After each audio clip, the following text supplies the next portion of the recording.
ክብደቴን በፍጥነት ከ48 ወደ 66 ኪሎ እንድጨምር ያደረገኝን ውህድ ላካፍላችሁ።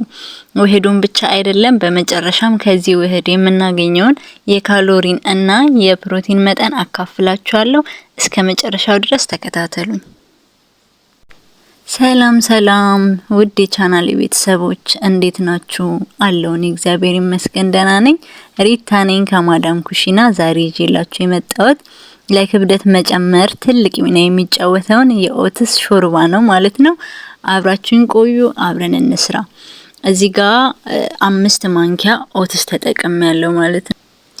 እና ውዶቼ ይሄውና ምስሉ ኩከር ወይ ደግሞ ኦትስ ይባላል ማለት ነው። እና ይሄ ውህድ ለኔ በጣም ባለውለታዬ ነው። እንዴ ብዬ እንደምነግራችሁ አላቅም። ከቅጥነት ዓለም ያሰናበተኝ ማለት ነው። እና በጣም ክብደት ለመጨመር በጣም ወሳኝ ነው። ሃይ ካሎሪ ነው፣ ፕሮቲን አለው። ለምሳሌ 5 ማንኪያ ከተጠቀምነው ላይ ብናይ ማለት ነው ከፍተኛ የካሎሪ መጠን እና የፕሮቲን መጠን አለው። ከ5 ማንኪያ ላይ ብናስብ በአማካይ ከ150 እስከ 170 ካሎሪ እንዲሁም ከ5 እስከ 6 ግራም ፕሮቲን እናገኛለን ማለት ነው፣ ከኦትሱ ላይ ብቻ ማለት ነው።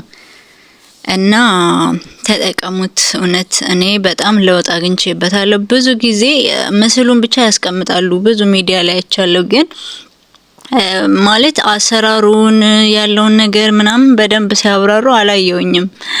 እኔም ኮሜንት ላይ ገብቼ እውነት ነው ጥሩ ነው ይሄ ነገር ብዬ ከመውጣት ውጪ ሌላ ነገር አላሰብኩኝም። ዛሬ ግን ለምን አላካፍላቸውም? ምን የጠቀመኝን ነገር አስቤ ለናንተ ላካፍላችሁ ወድጃለሁኝ ማለት ነው። እና ተጠቀሙት። እኔ ቢያንስ 4 ጣሳ ጨርሻለሁኝ ይሄንን ለውጥ ለማምጣት ማለት ነው። ሳታቋርጡ ከተጠቀማችሁ ለውጥ ታገኙበታላችሁ። እና ደግሞ በዋናነት ሳይሆን ይሄንን ምግብ መጠቀም ያለባችሁ ከምግብ በኋላ፣ ለምሳሌ ከራት በኋላ እንደ ተጨማሪ ምግብ ማለት ነው እንጂ እንደ ዋና ምግብ ልንጠቀመው አንችልም። ያለበለዚያ ክብደት ሊጨምርልን አይችልም፣ እንደ ዋና ምግብ ከሆነ ማለት ነው።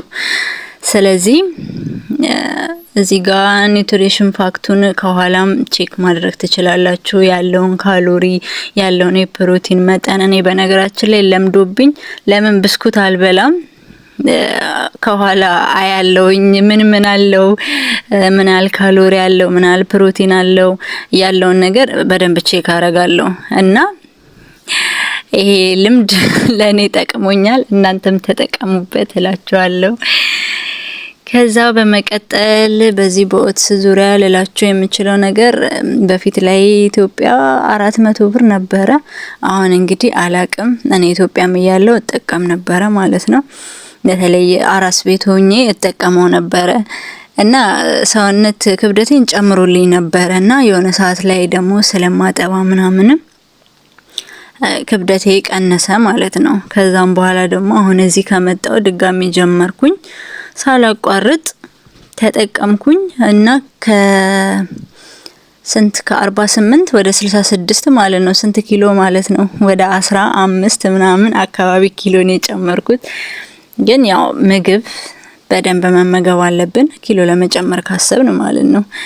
እና እዚህ ጋር ስኳር አርጌያለሁ 1 ማንኪያ የሚሆን። እዚህ ጋር ደግሞ ድብስ አርጌያለሁ የቴምር ጭማቂ ማለት ነው። እና 2 ማንኪያ የቴምር ጭማቂ ነው የተጠቀምኩት። በነገራችን ላይ ቴምር ሃይ ካሎሪ ያለው ነው። እሱም በእርግጥ የፕሮቲን መጠኑ ዝቅተኛ ነው፣ ግን ካሎሪውን ስናይ ቢያንስ ከ2 ማንኪያ 120 እስከ 130 የሚሆን ካሎሪ እናገኛለን ማለት ነው። እና በትንሹ የቴምር ፍሬ እንኳን ብንመገብ ቢያንስ 5 ወይ 6 የቴምር ፍሬ ብንመገብ እስከ 100 ካሎሪ እናገኛለን ከላው ላይ ማለት ነው።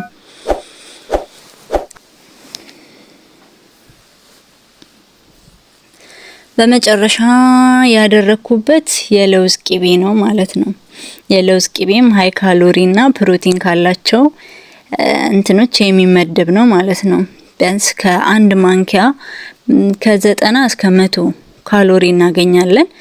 እንዲሁም ከ3 እስከ 4 ግራም ፕሮቲን እናገኛለን ማለት ነው። እንደነገርኳችሁ ይሄ ምግብ እንደ መደበኛ ምግብ ሳይሆን እንደ ተጨማሪ ምግብ ከተጠቀምነው ነው ክብደታችንን ሊጨምርልን የሚችለው ማለት ነው። እና ከዛ በመቀጠል ደግሞ ሌላ ልላችሁ የምችለው ነገር ኦትሱ ላይ ስንት አግኝተናል? 160 ካሎሪ አግኝተናል። ከለውዙ ላይ ደግሞ 130 አግኝተናል። ለምን 100 አግኝተናል? ከቴምሩ ጭማቂ ላይ ደግሞ 130 አግኝተናል። በአጠቃላይ ከዚህ ውህድ 400 ካሎሪ አግኝተናል ማለት ነው። እንዲሁም ወደ 9 ፕሮቲን መጠን አግኝተናል ማለት ነው። እና ይሄ ክብደት ለመጨመር እንደ ተጨማሪ ምግብ ከያዝነው በጣም ትልቅ ለውጥ የምታገኙበት ነው።